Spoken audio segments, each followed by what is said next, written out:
الحمد للہ رب العالمین والصلاة والسلام علی رسولہ الکریم اما بعد۔ تمام سامعین اکرام کو السلام علیکم ورحمۃ اللہ وبرکاتہ۔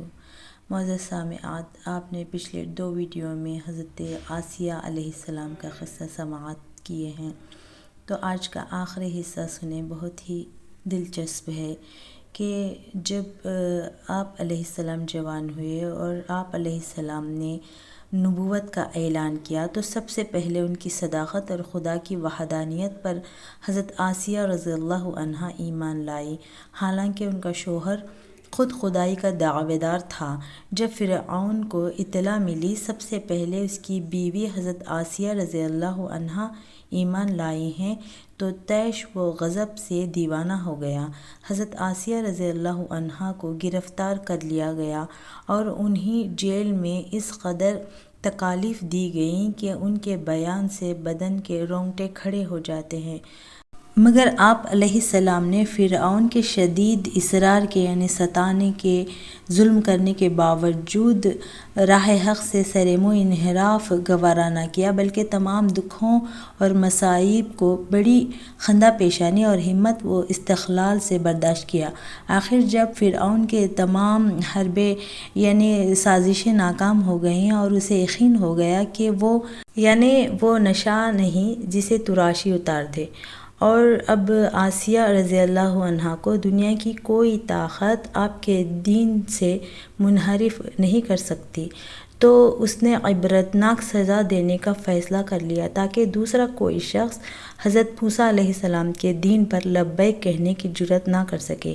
بھلا خود اپنی پرستش کروانے والا شخص یہ کیسے گوارا کر سکتا تھا کہ اس کی اپنی محبوب بیوی کلی طور پر ہر طرح سے اس کی عظمت و جلالت کو تسلیم کرنے سے انکار کر دے اور اس کے سب سے بڑے دشمن کا دین اختیار کرے؟ چنانچہ حکم دیا کہ حضرت آسیہ رضی اللہ عنہا کو کھولتے ہوئے تیل کے کڑھائی میں زندہ ڈال کر تل دیا جائے۔ اللہ اکبر!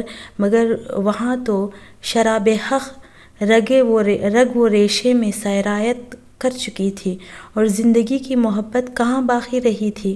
ہنسی خوشی اللہ کی راہ میں جان دے کر حضرت آسیہ رضی اللہ عنہا نے دنیا بھر کی عورتوں کو سر بلند کر دیا۔ اللہ اللہ! کہاں ایک عظیم الشان اور پرحشمت سلطنت کی ملکہ اور ایک یہ سزا! آج یہ عالم ہے کہ ہم حقیر دنیاوی غرض کے لیے ضمیر و ایمان تک رسوا کر دیتے ہیں اور اللہ اور اس کے رسول کے واضح احکام کو جان بوجھ کر پشت کر ڈال دیتے ہیں۔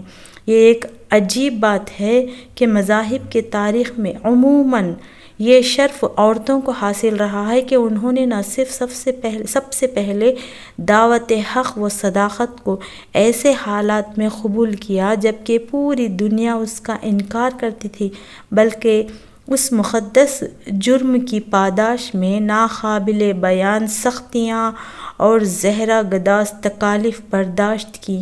ان حقائق کو سامنے رکھتے ہوئے کون کہہ سکتا ہے کہ تمام عورتیں حق کی راہ میں حق کی بات پر چلنے کے لیے عزم و استقلال کی حیرت انگیز طاقت نہیں رکھ سکتیں؟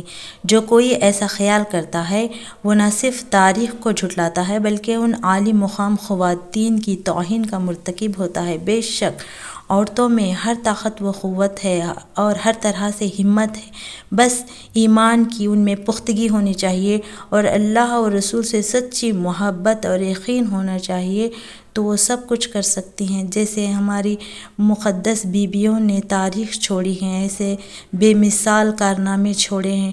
اللہ تعالیٰ سے دعا ہے کہ ایسے مقدس بیویوں کے راہ پر چلنے کی ہمیں توفیق و ہدایت نصیب فرمائے، ہر حال میں ہمارے ایمان کی حفاظت کرنے کی ہمیں طاقت و قوت نصیب فرمائے، اور دین کے راہ پر چلنے کی، قائم رہنے کی ہمیں توفیق و ہدایت نصیب فرمائے۔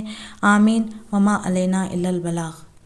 آپ سبھی دیکھنے والوں سے دلی گزارش ہے کہ اس چینل کو سبسکرائب کریں تاکہ آپ کو سننے کا اور مجھے بولنے کا ثواب ملے۔